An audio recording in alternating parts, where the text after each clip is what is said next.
Live from Television Hill, this is WJZ News at 11.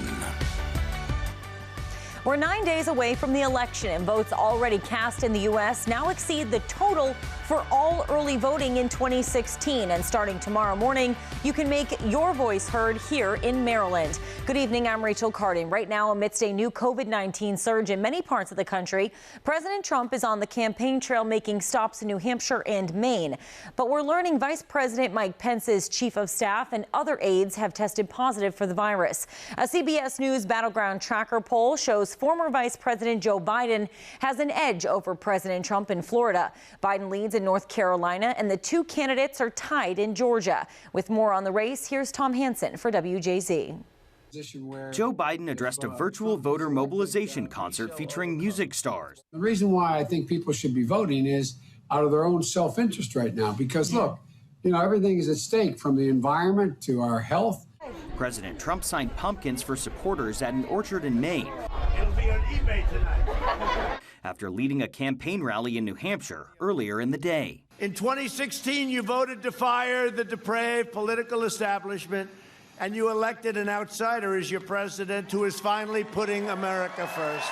Late Saturday, it was revealed that Vice President Mike Pence's chief of staff, Mark Short, and several aides tested positive for COVID-19. The vice president, who heads the White House Coronavirus Task Force, tested negative. The White House chief of staff defended Pence's public campaigning despite potentially being exposed and sparked new controversy with this exchange. We're not going to control the pandemic. We are going to control the fact that we get vaccines, therapeutics, and other mitigation Why aren't we going to get areas control of the pandemic? Because it is a contagious virus, just like the flu. Yeah, but why not? Tom Hansen, CBS News, New York. Early in-person voting starts tomorrow here in Maryland. Eligible voters can cast his or her ballot at any authorized voting location within their jurisdiction of residence. WJZ is live in Baltimore tonight. Rachel Menitoff explains what voters can expect and why lines may be longer than you're used to. Rachel? Rachel, good evening. Experts are predicting unusually high voter turnout this year, especially among young people. And today, Governor Hogan tweeted a message encouraging people to vote early and at off-peak times to prevent large crowds and wait times. On Monday, Maryland will be one of 32 states now offering early in-person voting. And despite the pandemic, it's an option some Baltimoreans say is an important one. I like to be the first at any opportunity I have, so it just felt right to go and vote early. I chose in-person voting because that's the only way I believe my vote will be counted. So far, more than 1.6 million mail-in ballots have been sent to Maryland voters. Political science professor Matthew Crenson from Johns Hopkins says nationally and in Maryland, there's going to be unusually high in-person turnout too. Resentment and outrage on both sides. That's what really was driving the turnout. And it's not going to go away after the election is over, no matter who wins. Earlier this week, at Georgia's largest polling place, a 3-hour line stretched through Atlanta's NBA arena. And long lines greeted Texans looking to vote early in the Lone Star State, with 3 million new voters registered since the last presidential election. In Maryland, roughly 80 early voting centers will be open from 7 a.m. to 8 p.m. through November 2nd. One of those will be at Camden Yards, one of many stadiums around the country to be converted into a polling place. Professor Crenson says he's expecting many more young people, like millennials, to be at the polls this year, a trend he says has been on the rise since the early 2000s. Usually they vote at lower rates than people of my age. This time it appears that they're going to vote in very large numbers. Election officials say if you are voting in person, you will have to wear a mask unless you have a medical condition in which a mask would impede communication. And if you're looking for an early voting center in your area, you can head over to our website. We have a list of all of those locations statewide. Reporting live in Baltimore tonight, I'm Rachel Menitoff for WJZ. Tomorrow, the Senate will move forward to confirm Judge Amy Coney Barrett to the Supreme Court. Senators met earlier today for part 2 of a weekend session. On this vote, the yeas are 51, the nays are 48. The motion is agreed to. For weeks, Democrats have called on Senate Republicans to postpone the confirmation until after the election. The Senate will reconvene tomorrow to hold the final vote to confirm. More than 140,000 Marylanders have contracted the coronavirus since the pandemic started. The state reported an additional 792 positive cases today. 5 more people have died and more than 440 are still being treated in the hospital. For the second straight day, more than 83,000 new coronavirus cases have been reported in America. That brings the total to more than 8.6 million confirmed infections. The United States reached another grim milestone. 225,000 people have died from COVID-19. Experts are warning things will likely get worse in the coming weeks. Lilia Luciano reports for WJZ. Nationwide, coronavirus cases and hospitalizations are setting new records. On Saturday, 83,718 new infections, just shy of Friday's pandemic record. 31 states are in the red zone for new cases. Former FDA Commissioner Dr. Scott Gottlieb told Face the Nation that the next few weeks are critical. We're entering what's going to be the steep slope of the curve, of the epidemic curve. North and South Dakota rank first and second in per capita infections, and the risky fall travel season is here. Delta is taking safety guidelines very seriously. It's added nearly 500 people to its no-fly list for refusing to mask up on flights, according to an internal memo obtained by CBS News. The surge isn't stopping 109-year-old Earlene Hart Andrews of Texas from casting her ballot. She was born before women even had the right to vote and has marked a presidential ballot nearly 24 times. We think one little vote might not make a difference, but it makes a lot of difference. Like Earlene, Californians are casting their ballot in person. And while public health officials are urging people to wear a mask, if you don't, you will be escorted to an outdoors area where you can still fulfill your civic duty and vote. Lilia Luciano, CBS News, Los Angeles. America's bus lines are struggling during the pandemic, too. Commercial bus lines provide 600 million passenger trips every year, second only to airlines. That's according to the American Bus Association. Unlike the airlines or Amtrak, the motor coach industry hasn't received any funding from the $2.2 trillion in CARES Act passed by Congress in the spring. Without help, nearly half of these companies say they could close by the end of the year. New tonight, an inmate is back in custody after fighting off a guard and escaping from the Baltimore County Detention Center last night. Police say 25-year-old Kyle Rogowski assaulted a correctional officer, climbed a barbed wire fence, and ran off. He's been at the detention center since March on a nonviolent charge. Police haven't released any details about how he was caught, but they say he'll face additional charges. Baltimore City Police are investigating a series of shootings stretching from early this morning into this evening. Police say one victim walked into a hospital around 4:40 this morning. The 20-year-old man had a gunshot wound. Police in the Central District are working to piece together more information about that crime. Less than an hour later, Northeast District officers found a 34-year-old man with a bullet wound to his arm. That's on Benson Heights Avenue. They took him to the hospital, and doctors say he's going to be okay. Then around 5:40 this morning, medical staff called police to report another walk-in shooting victim. Investigators believe the 29-year-old man was shot at the intersection of Baker and Moreland Streets. Just before noon, an officer on patrol in East Baltimore found a 26-year-old man with a gunshot wound to his upper body. They believe he was shot near 24th Street and Barclay Street. Shortly after 3 p.m., Northwest District Police responded to a shooting on North Rogers Ave near Park Heights. They found a 34-year-old man with gunshot wounds, and he died at the hospital. A few hours later, around 7:20 tonight, police say someone shot a 20-year-old on Holabird Ave. No word on his condition.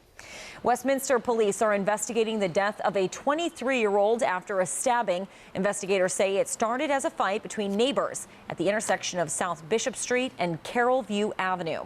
Doctors say a man walked into Carroll Hospital with a stab wound to his chest. They flew him to shock trauma in Baltimore, and he died. He's been identified as Devin Rainey. Police are working to identify suspects.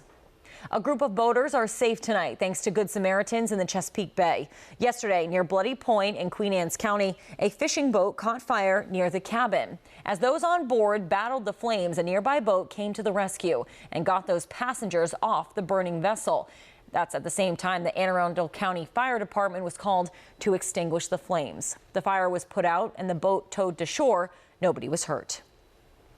A tropical storm is taking aim at the U.S. Gulf Coast. Zeta is expected to become a hurricane later this week, and it's now the 27th named storm of the Atlantic hurricane season. If it makes landfall in Louisiana, it'll be the 5th named storm to do so. That would be a new record for the state. But let's check in with Bob Turk about the strength of the system and its path right now. It's just unbelievable. This thing was sitting here for a while. It's really hardly moving at all. Right now, the wind's up to 60, so it's getting stronger. Right now, I'm moving off very slowly at only 2 miles an hour to the north-northwest. Yes, we do expect it to impact the Gulf Coast, probably by Wednesday, it appears at this point.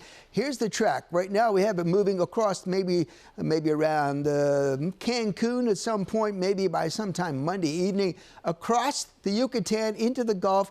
A stronger hurricane perhaps by the middle of the week, and as it enters Louisiana, it could be a minimal Cat 1 hurricane. Actually, the track has it right through New Orleans sometime late Wednesday or Wednesday night. Eventually moving up to the east-northeast. Believe it or not, we're probably going to see some rain out of this later in the day on Thursday. But come back, look at the forecast for our region coming up in a few minutes. Rachel? Thanks, Bob. The Everyman Theater announced it will reopen to the public for a production in November. The theater on Fayette Street will welcome an audience for Queen's Girl, Black in the Green Mountains. That's on November 19th. Now, masks will be required and your temperature will be checked at the door. Workers also removed every other row of seats to allow for separation, and some seats have physical barriers between them. Coming up on WJZ, Catholics continue to respond to the Pope's support of same-sex civil union. We'll hear from local leaders about what this announcement means for our community. And Pope Francis anoints America's first black cardinal. We'll have more on who Wilton Gregory is. An apartment fire kills 2 people in South Jersey. The challenging circumstances firefighters had as they responded to the call.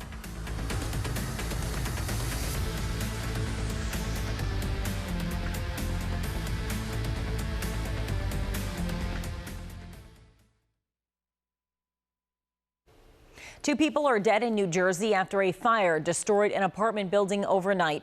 Firefighters in Camden say they saw people jumping from third-story windows, and at least 7 others are hurt. They were dragging people out from the front, from the back, and then we had people jumping out of windows. They rescued some people via ladders.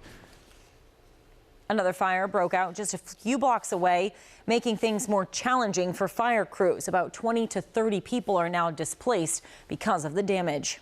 Residents in parts of Northern California and the Bay Area will be without power for the next few days. The electric company wants to prevent the chance of sparking wildfires, and they've started to cut power to customers. Officials say current forecasts show winds could be stronger this week than the windiest days last year during the Kincaid fire and the 2017 Wine Country fires. In some areas, we're going to see winds of up to 70 miles an hour. And so under these conditions, a fire is going to burn very quickly, and it's going to burn into areas that maybe are not historically at the highest risk for fires. The city of Berkeley and CAL FIRE will be adding firefighters, staff, and equipment to better respond in those high-risk areas. Coronavirus cases are surging in Colombia. It's now one of the 8 countries around the world to have surpassed 1 million cases since the pandemic began. It's the 3rd country in South America to reach such a threshold after Brazil and Argentina. The government says the situation is under control, and they're relying on international partners to spring into action once a vaccine is available and ready to be distributed across the population. Milan's main streets and shops remained empty overnight as Italy announced new restrictions to slow the increasing spread of COVID-19. The city is under curfew. Starting tomorrow, bars and restaurants will be forced to close by 6 p.m. Now, gyms, pools, theaters, salons, and casinos are not allowed to open. Buses and trams continue to run, but with almost no passengers, they operate only for essential travel. Spain is under a national state of emergency again, with more than 1 million COVID cases. The Prime Minister says Spain is fully immersed in the second wave of the pandemic. Public gatherings will be limited to 6 people, and travel is being restricted between regions. Pope Francis named 13 new Roman Catholic cardinals today, including Archbishop Wilton Gregory of Washington, D.C. He's now the first African-American to hold that rank. 9 of the new cardinals are eligible to enter a conclave to elect Francis' successor after his death or resignation. All 13 will be elevated to the high rank at a ceremony known as a consistory at the Vatican on November 28th. The Catholic community continues to respond to Pope Francis's support of same-sex civil union. It's a stance that some think could help bring people back to the Catholic Church. Sean Stryker explains. Marking a major shift in the Catholic Church, Pope Francis voiced his support of same-sex civil union in a recent documentary. While the statement angered more conservative Catholics, some find it encouraging. We have never heard anything so positive from a pope about lesbian and gay relationships. Francis DiBernardo is the executive director of New Ways Ministry, who advocates for justice and equality for LGBTQ Catholics. I think when a pope speaks, he doesn't give orders as much as sets a tone for other church leaders. So that means that LGBTQ people, lesbian and gay couples with families in parishes are going to be so much more comfortable and accepted into parish life. People like Melinda Anders, who is married to a woman and has 3 children. It means the world to me because I am a Catholic, and it's got such a negative connotation in the LGBTQ community. DiBernardo believes the comments could also affect things like adoption by same-sex couples and those who lost jobs within the church due to being married to someone of the same sex. His comment doesn't just reflect attitudes about lesbian gay people. It reflects a pope who wants everyone to feel welcome in the Catholic Church. DiBernardo says he believes this shift could help welcome back younger parishioners who feel the church's stance on issues like same-sex marriage are antiquated. Sean Stryker for WJZ. Well, a gloomy and damp Sunday, a good day to stay inside and watch football. I'm sure that's what a lot of people are doing. A live look tonight out over along Light Street downtown where conditions are a little bit chilly. Bob Turk has your forecast, Bob. All right. We got a kind of a chilly week. Last week we're in the 70s, almost 80. Look at the temperatures this week. Generally in the low to mid 60s, even colder by Friday and Saturday, with some nighttime lows back in the 30s by the end of the week. Good chance of rain, could be heavy on Thursday, maybe into Friday. Sunshine now expected for the weekend. Right now, temperatures at 48. Well, you know, got into the 40s this afternoon. Our actual high was after midnight. Then temperatures started to drop again. Right now, 48. Northeast winds at 8. The barometer 30.19 inches. It's falling a little bit. We did have that rain and drizzle from time to time. Really not muddy areas so much, except the lower eastern shore picked up about 1/3 of an inch. 59 down on Salisbury. We're at 48, 45, 36. The cool spot on Oakland. Not a nice looking day out there. A lot of cloud cover around the region. What's left is just a little bit of light sprinkle or drizzle activity, a little bit of mist to the west-north of us. So overnight, tonight into the morning hours, probably going to deal with a little bit more of this. There may be some breaks in the cloud cover tomorrow, so we'll probably expect to see some sun as this low moves away from the area, take most of the rain. You see the bulk of the rain now offshore. There's a couple of weak fronts to the west of us, even some snow still across upper Michigan, portions of Iowa getting snow.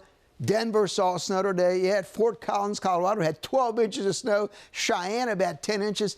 It's winter out there, that's for sure. For our region, what's left tonight, a little bit of light rain or drizzle possible. You see, that's going to break up sometime during the morning hours. And yes, even a little bit of sunshine, maybe late in the day before it sets.